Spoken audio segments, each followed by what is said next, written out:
ഓം സദാശിവസമാരംഭാം ശങ്കരാചാര്യമധ്യമാം അസ്മദാചാര്യപര്യന്താം വന്ദേ ഗുരുപരമ്പരാം.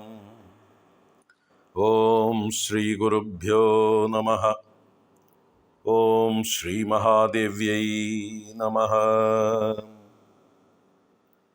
ഓം കിരീടം വൈരിഞ്ചം പരിഹരപുര കൈഡബിദഃ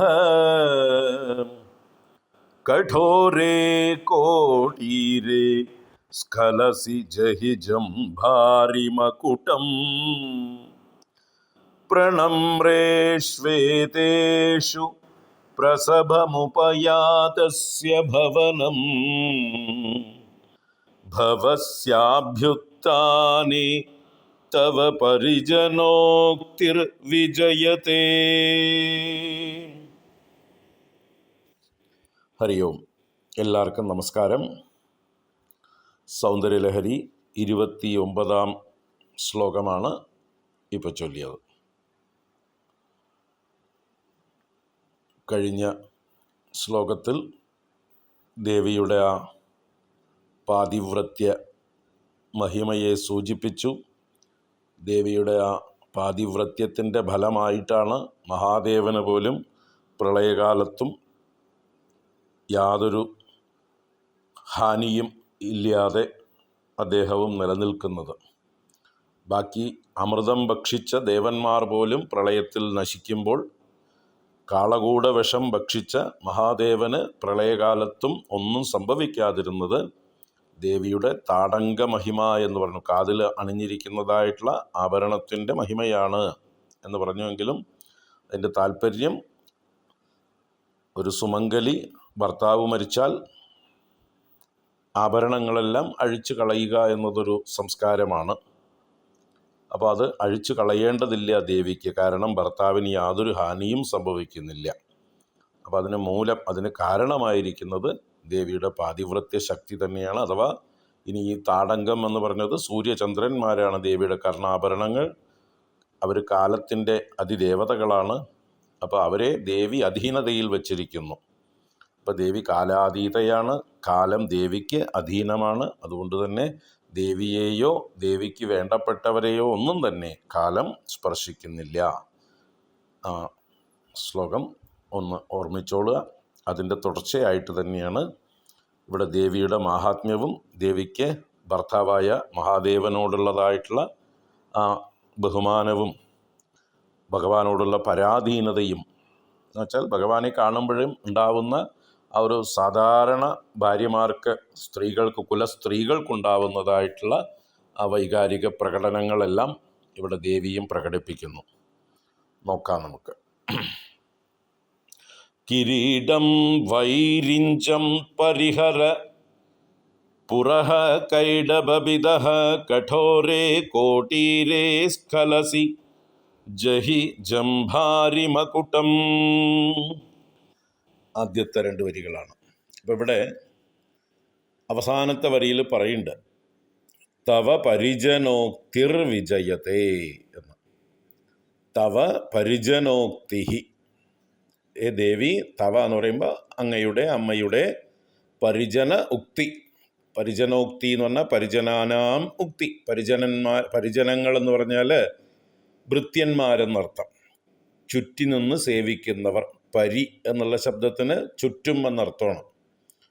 ചുറ്റും നിന്ന് സേവിക്കുന്ന ജനങ്ങൾ പരിജനങ്ങൾ. അപ്പോൾ ഭൃത്യജനങ്ങൾ, ദാസീജനങ്ങൾ എന്നൊക്കെ അർത്ഥം. അപ്പോൾ ദേവിയുടെ തോഴിമാരും ദാസിമാരും ഭൃത്യജനങ്ങളും അവരുടെ ഉക്തി എന്ന് പറഞ്ഞാൽ വചനം, അവരുടെ വാക്കുകൾ വിജയതേ. വിജയതേ എന്ന് പറഞ്ഞാൽ വിജയിക്കുന്നു, മുഴങ്ങുന്നു, പരിലസിക്കുന്നു, ഘോഷിക്കപ്പെടുന്നു എന്നൊക്കെ അർത്ഥം. അപ്പോൾ ഏത് സന്ദർഭത്തിലാണ് ഈ ദേവിയുടെ ഭൃത്യന്മാരുടെ ശബ്ദം, എന്തൊക്കെയായിരുന്നു ആ ശബ്ദം, അവരുടെ വാക്കുകൾ, അതാണ് ഇവിടെ പറയുന്നത്. ഇത് സഭയിൽ ദേവി ഇരിക്കുകയാണ്. ദേവിയാണ് സഭയിൽ മഹാരാജ്ഞി.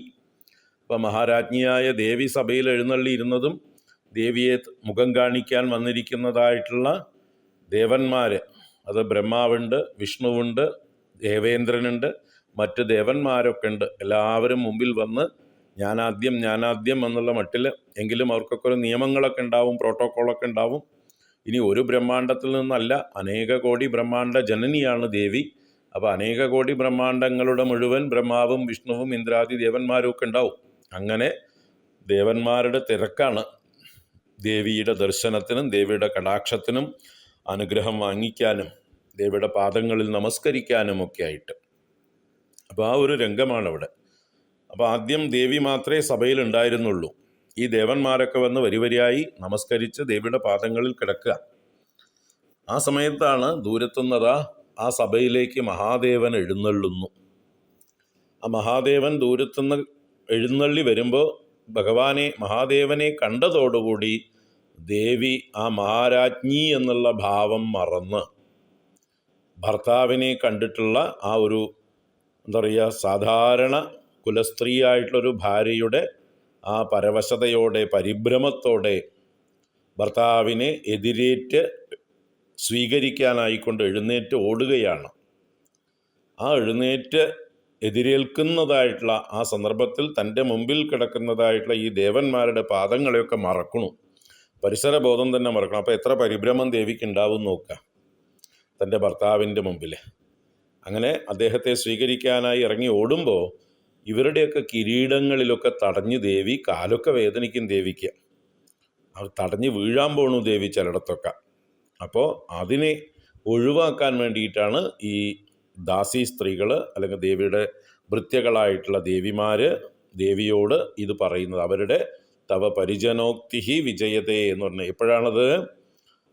പ്രസവം ഉപയാതസ്യ ഭവനം ഭവസ്യ അഭ്യുത്ഥാനെ. അപ്പോൾ ഭവനം ഉപയാതസ്യ ഭവനത്തിലേക്ക് വന്നു ചേരുന്നവനായ ഭവസ്യ മഹാദേവസ്യ, ആ ഭഗവാന്റെ വരവിൽ അഭ്യുത്ഥാനം ചെയ്യുകയാണ് ദേവി. അഭ്യുത്ഥാനം ചെയ്യുക എന്ന് പറഞ്ഞാൽ എഴുന്നേറ്റ് എതിരേൽക്കുക, ഉത്ഥാനം ചെയ്യുക എന്ന് പറഞ്ഞാൽ എഴുന്നേൽക്കുക. അതിൽ അഭി എന്ന ഉപസർഗം ചേർക്കുമ്പോൾ നേർക്ക് എഴുന്നേറ്റ് ചെല്ലുക എന്നാണ്. അഭിമുഖമായി ചെല്ലുക, എഴുന്നേറ്റ് അഭിമുഖമായി ചെല്ലുക, അതിന് പേരാണ് അഭ്യുത്ഥാനം എന്ന് പറയുക. എഴുന്നേറ്റ് വേറെ എവിടേക്കെങ്കിലും മാറി നിൽക്കുക, ഓടിപ്പോവുകയല്ല, വരുന്ന ആളുടെ നേരെ തന്നെ ചെന്ന് എതിരേൽക്കുക എന്നർത്ഥമാണ് അഭ്യുത്ഥാനം. അപ്പോൾ ഭഗവാൻ വരുമ്പോൾ, മഹാദേവൻ വരുമ്പോൾ എതിരേറ്റ് ചെല്ലുമ്പോൾ ആ മറ്റുള്ള ഭൃത്യകളായ ദേവിമാരുടെ വചനങ്ങൾ വിജയിക്കുന്നു അവിടെ. അപ്പോൾ എന്തൊക്കെയാണ് വചനങ്ങൾ? ആദ്യത്തെ ഒരു ഫ്രേസാണ് കിരീടം വൈരിഞ്ചം പരിഹര പുരഹ. അമ്മേ, ആ ഭൃത്യകൾ വിളിച്ചു പറയണ, ദേവി പുരഹ വൈരിഞ്ചം കിരീടം പരിഹര. അമ്മേ അതാ മുമ്പിൽ, പുരഹ എന്ന് പറഞ്ഞാൽ പുരതഹ എന്ന് തന്നെയാണ്, മുമ്പിൽ എന്നർത്ഥം. അമ്മയുടെ തൊട്ട് മുമ്പിൽ ആ വൈരിഞ്ചം കിരീടം എന്ന് പറഞ്ഞാലോ വിരിഞ്ചനെ സംബന്ധിച്ച കിരീടം. വിരിഞ്ചൻ ബ്രഹ്മദേവൻ. അപ്പോൾ ബ്രഹ്മദേവൻ്റെ കിരീടമുണ്ട്, അതിനെ പരിഹരിച്ചാലും എന്ന് പറഞ്ഞാൽ ദൂരേക്ക് മാറ്റിയാലും അഥവാ അമ്മ അവിടുന്ന് മാറിപ്പോയാലും എന്നർത്ഥം. ആ ബ്രഹ്മദേവന് ദേവിയെ നമസ്കരിച്ചാൽ പെട്ടെന്നൊക്കെ എഴുന്നേൽക്കാൻ പറ്റുമോ? 4 തലയല്ലേ അല്ലേ? അപ്പോൾ 4 തലയും ഉരുണ്ട് നമസ്കരിക്കുന്നുണ്ടാവും ചിലപ്പോൾ. ഒരു തല കൊണ്ട് നമസ്കരിച്ചാൽ പോരല്ലോ. അപ്പോൾ 4 പ്രാവശ്യം നമസ്കരിക്കും ബ്രഹ്മദേവനൊക്കെ, 4 മുഖം കൊണ്ട്. അപ്പോൾ അതിങ്ങനെ മുമ്പിൽ, ദേവിയുടെ മുമ്പിൽ ഒരു ബ്ലോക്ക് പോലെ 4 തല ഈ ബ്രഹ്മദേവൻ്റെ. അപ്പോൾ അദ്ദേഹത്തിന് അങ്ങനെ പെട്ടെന്നൊന്നും തടുപിടുന്നൊന്നും എഴുന്നേൽക്കാനും പറ്റില്ല. ദേവി പരിഭ്രമിച്ചു എന്ന് പറഞ്ഞിട്ട് ബ്രഹ്മദേവന് എഴുന്നേറ്റ് ഓടാനും പറ്റില്ല. അപ്പോൾ അങ്ങനെ 4 തലകൾ ദേവിയുടെ പാദങ്ങളിൽ വന്ന് നമസ്കരിക്കുന്നത്, വരിവരിയായി നമസ്കരിക്കുന്ന സമയത്താണ് ഭവൻ അഥവാ മഹാദേവൻ എഴുന്നള്ളുന്നത്. ആ സമയത്ത് ദേവി എഴുന്നേറ്റ് ഓടുമ്പോൾ ഈ ബ്രഹ്മദേവൻ തൻ്റെ മുമ്പിൽ കിടക്കുന്ന കാര്യമൊക്കെ മറന്നുകൊണ്ടാണ് ഓടുന്നത്. സ്ഥലകാലബോധം മറന്ന് പരവശയായി ഭർത്താവിനെ എതിരേൽക്കാൻ ഓടുന്ന പതിവ്രതയായ ഒരു ഭാര്യയുടെ ചിത്രം. അപ്പോഴാണ് പറയുന്നത് വൈരിഞ്ചം കിരീടം പരിഹര, അതിനെ ഒഴിവാക്കിക്കോളൂ ദേവി, അതിനെ അവിടുന്ന് മാറി അമ്മ ഓടിപ്പോവും. കാല് വേദനിക്കില്ലേ? കാലിൽ ആ മൂർച്ചയുള്ള കിരീടത്തിൻ്റെ മുനയൊക്കെ തട്ടില്ലേ എന്നൊക്കെ അർത്ഥമാണ്. രത്നവും സ്വർണവും ഒക്കെ കല്ല് അല്ലേ, ഒക്കെ കാല് വേദനിക്കും, കോമളമായിട്ടുള്ള പൂ പോലെയുള്ളതായിട്ടുള്ള കാല്.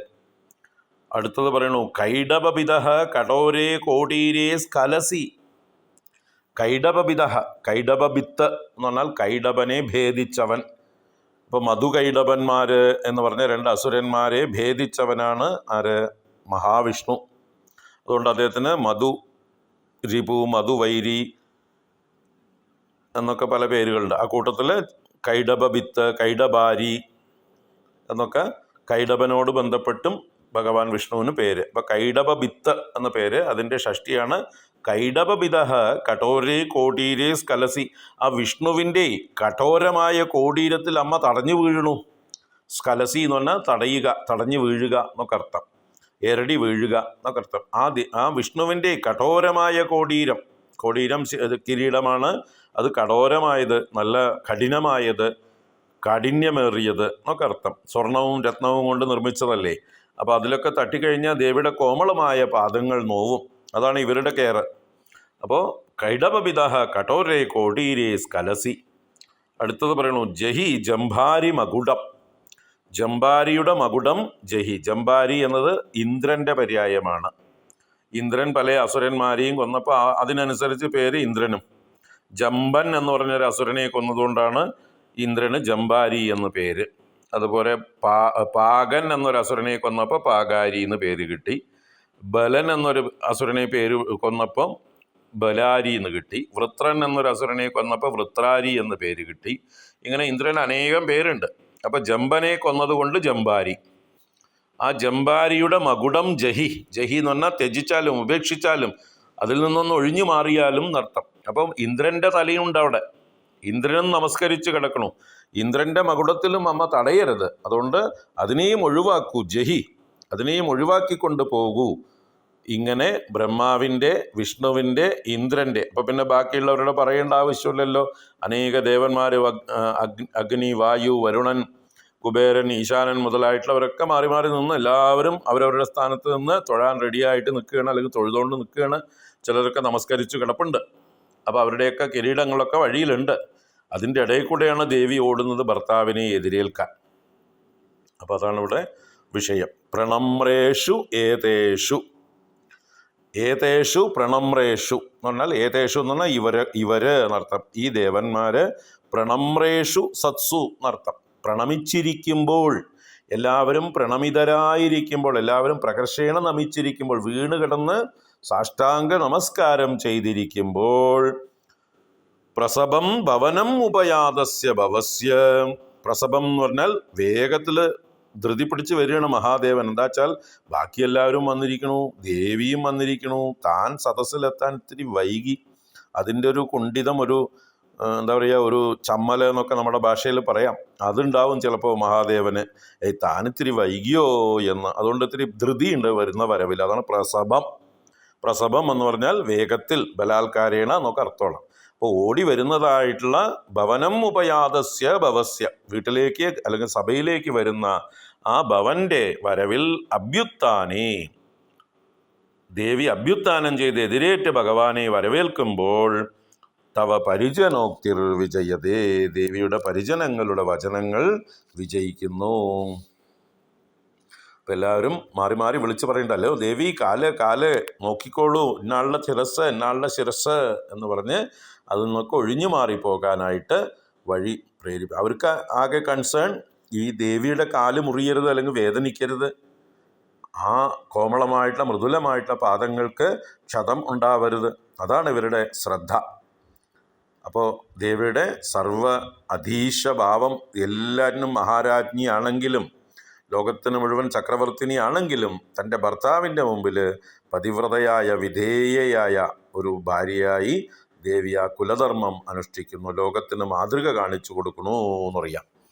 നമ്മുടെ നേർക്ക് നമ്മളെക്കാൾ പ്രായം കൂടിയവർ, ഗുരുക്കന്മാർ, അച്ഛനമ്മമാർ, പിതാമഹന്മാർ, അതുപോലെ യോഗ്യരായിട്ടുള്ള സ്ഥാനത്തിരിക്കുന്നതായിട്ടുള്ള ആളുകൾ, ഇവരൊക്കെ വരുമ്പോൾ, അറിവുള്ളവരൊക്കെ നമ്മുടെ നേർക്ക് വരുമ്പോൾ നമ്മൾ എഴുന്നേറ്റ് ചെന്നില്ലെങ്കിൽ നമ്മുടെ പ്രാണൻ എഴുന്നേറ്റ് മുമ്പേ പോകും എന്നാണ്. അങ്ങനെ പ്രാണൻ പോകുമ്പോൾ നമ്മുടെ ശരീരവും പ്രാണനും തമ്മിൽ പിടിയും വലിയും ഉണ്ടാവും. സൂക്ഷ്മ ശരീരവും സ്ഥൂല ശരീരവും തമ്മിലൊരു സംഘർഷം നടക്കുകയാണ് അവിടെ. അത് നമ്മുടെ ആരോഗ്യത്തിനും ആയുസ്സിനും ഒക്കെ ഹാനികരമാണ്. അത് ഉണ്ടാവാതിരിക്കാനാണ് മുതിർന്നവർ വരുമ്പോൾ നമ്മൾ എതിരേറ്റ് ചെന്ന് അവിടെ ചെന്ന് നമസ്കരിച്ച് കഴിയുമ്പോഴോ അവർ തലയിൽ കൈവച്ച് അനുഗ്രഹിക്കുമ്പോൾ നമ്മുടെ പ്രാണൻ പുറത്തേക്ക് പോകാൻ നിന്നത് ഉള്ളിലേക്ക് തന്നെ ഇറങ്ങുന്നു. അതിനാണ് മൂർധാവിൽ കൈവച്ച് അനുഗ്രഹിക്കുന്നത് മുതിർന്നവർ. അപ്പോൾ ഇതൊരു ബഹുമാനം സൂചകമായി എഴുന്നേറ്റ് ചെല്ലുക, അഭ്യുത്ഥാനം ചെയ്യുക എന്നുള്ളത് നമ്മുടെ ഒരു സംസ്കാരമാണ്. ഇന്നത്തെ സമൂഹത്തിൽ അതൊന്നും കാണുന്നില്ല. ടി വി കണ്ടുകൊണ്ടിരിക്കുന്നവർ, മൊബൈലിൽ കളിച്ചുകൊണ്ടിരിക്കുന്നവർ, പത്രം വായിച്ചുകൊണ്ടിരിക്കുന്നവർ, കസേരയിലിരിക്കുന്നവർ എന്ന് പറഞ്ഞ പോലെ കാലുമേ കാലേറ്റിയിരിക്കുന്നവർ, ഒന്നും അനങ്ങാതെ വരുന്നവരെ മൈൻഡ് ചെയ്യാതിരിക്കുന്നതായിട്ടുള്ള ഒരു കാലമാണ്. നമുക്ക് മാറ്റിയെടുക്കേണ്ടതുണ്ട് നമ്മുടെ കുട്ടികളെയും നമ്മളെയും. നമ്മളിലും ആ സംസ്കാരം ഉണ്ടാവണം. നമ്മളെക്കാൾ മുതിർന്നവർ, സ്ഥാനത്തിൽ നമ്മളെക്കാൾ ഉയർന്നവർ, അറിവിൽ നമ്മളെക്കാൾ ഉയർന്നവർ, അങ്ങനെ അതിഥികൾ ഒക്കെ വരുമ്പോൾ ഈശ്വരൻ വരുന്നു എന്നുള്ള ഭാവത്തിൽ നമ്മൾ എഴുന്നേറ്റ് ചെല്ലണം. ദേവി കാണിച്ചു തരുന്നു. അപ്പോൾ ശ്ലോകം ഒന്നുകൂടെ ചൊല്ലാം. കിരീടം വൈരിഞ്ചം പരിഹരപുര കൈഡബിദഃ കഠോരേ കോടീരേ സ്കലസി ജഹിജം ഭാരിമകുടം പ്രണമ്രേഷ്വേദേഷു പ്രസവമുപയാതസ്യ ഭവനം ഭവസ്യാഭ്യുത്ഥാനേ തവ പരിജനോക്തിർവിജയതേ. നാളെ തുടരാം. ഹരി ഓം.